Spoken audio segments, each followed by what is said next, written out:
তারাপদ রায়ের ছোট গল্প অঘটন আজও ঘটে।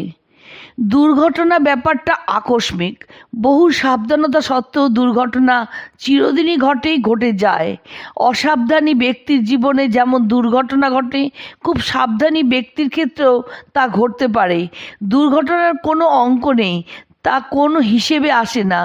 বাথরুমে পা পিছলে কোমর ভেঙে যেমন 3 মাস বিছানায় পড়ে থাকা সম্ভব, তেমনি সম্ভব লঞ্চে পিকনিক করতে গিয়ে গঙ্গায় পড়ে যাওয়া, কিংবা দ্রুতগামী ট্রেনের সামনের কোচে শায়িত অবস্থায় মধ্যরাতে অনলাইনের মালগাড়ির মোকাবিলা করা।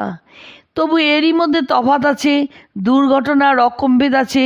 কিছু দুর্ঘটনা আছে যা এড়ানো যেত, আবার কিছু আছে যা এড়ানো যায় না। একটি সাবেকি দুর্ঘটনার কাহিনী এই সূত্রে স্মরণ করা যেতে পারে। গল্পটি পুরনো কাজীর বিচারের আমলের। রাস্তার ধারের একটি পুরনো বাড়ির ছাদের কার্নিশ সারাচ্ছিল এক রাজমিস্ত্রি। হঠাৎ সে পা ফসকিয়ে এক বৃদ্ধ পথচারী ঘাড়ে পড়ে যায়। এই আকস্মিক দুর্ঘটনায় রাজমিস্ত্রিটি তেমন কিছু হলো না, কিন্তু বৃদ্ধ প্রতীকটি মারা গেলেন। এরপর বৃদ্ধের পুত্র কাজী আদালতে ওই রাজমিস্ত্রির বিরুদ্ধে নালিশ করল।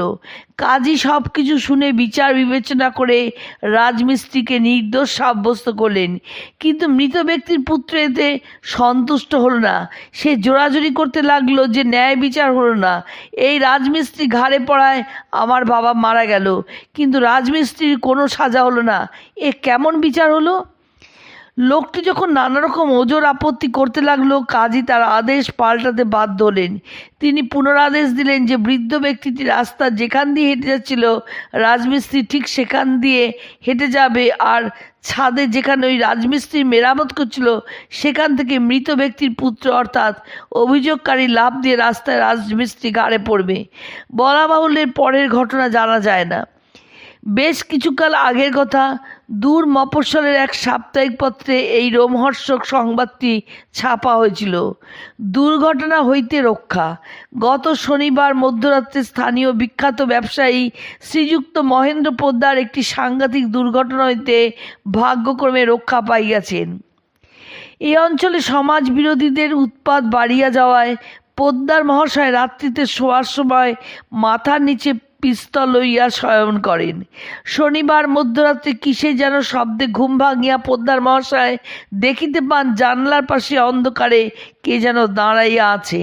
তিনি সঙ্গে সঙ্গে বালিশের নিচ হইতে পিস্তল বাহির করিয়া গুলি চালান। গুলির শব্দে বাসাস্থ সকলে জাগিয়া ওঠে এবং আলো জ্বালাইয়া দেখা যায় পোদ্দার মহাশয় ভুল করিয়াছেন। জানালার পাশে তাহার নিজের ছাড়া পাঞ্জাবি ঝোলানো ছিল। তিনি ঘুম ঘোরে অন্ধকারে তাহাই কোনো লোক ভাবিয়া গুলি করেন। দেখা যায় পাঞ্জাবিটি বুকের 2 দিক গুলিতে ছিন্ন হইয়াছে।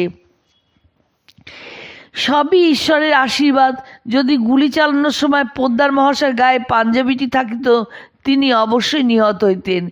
এই দুর্ঘটনা হইতে রক্ষা পাওয়ার জন্য আমরা অতঃপর তাহার দীর্ঘ জীবন কামনা করি। এই বাজে সংবাদের পর একটি সত্য ঘটনায় যাই।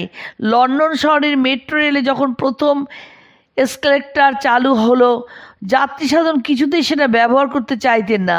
তাদের ভয় হয়েছিল তারা যদি এসকেলেটরে পড়ে গিয়ে দুর্ঘটনায় আহত হন।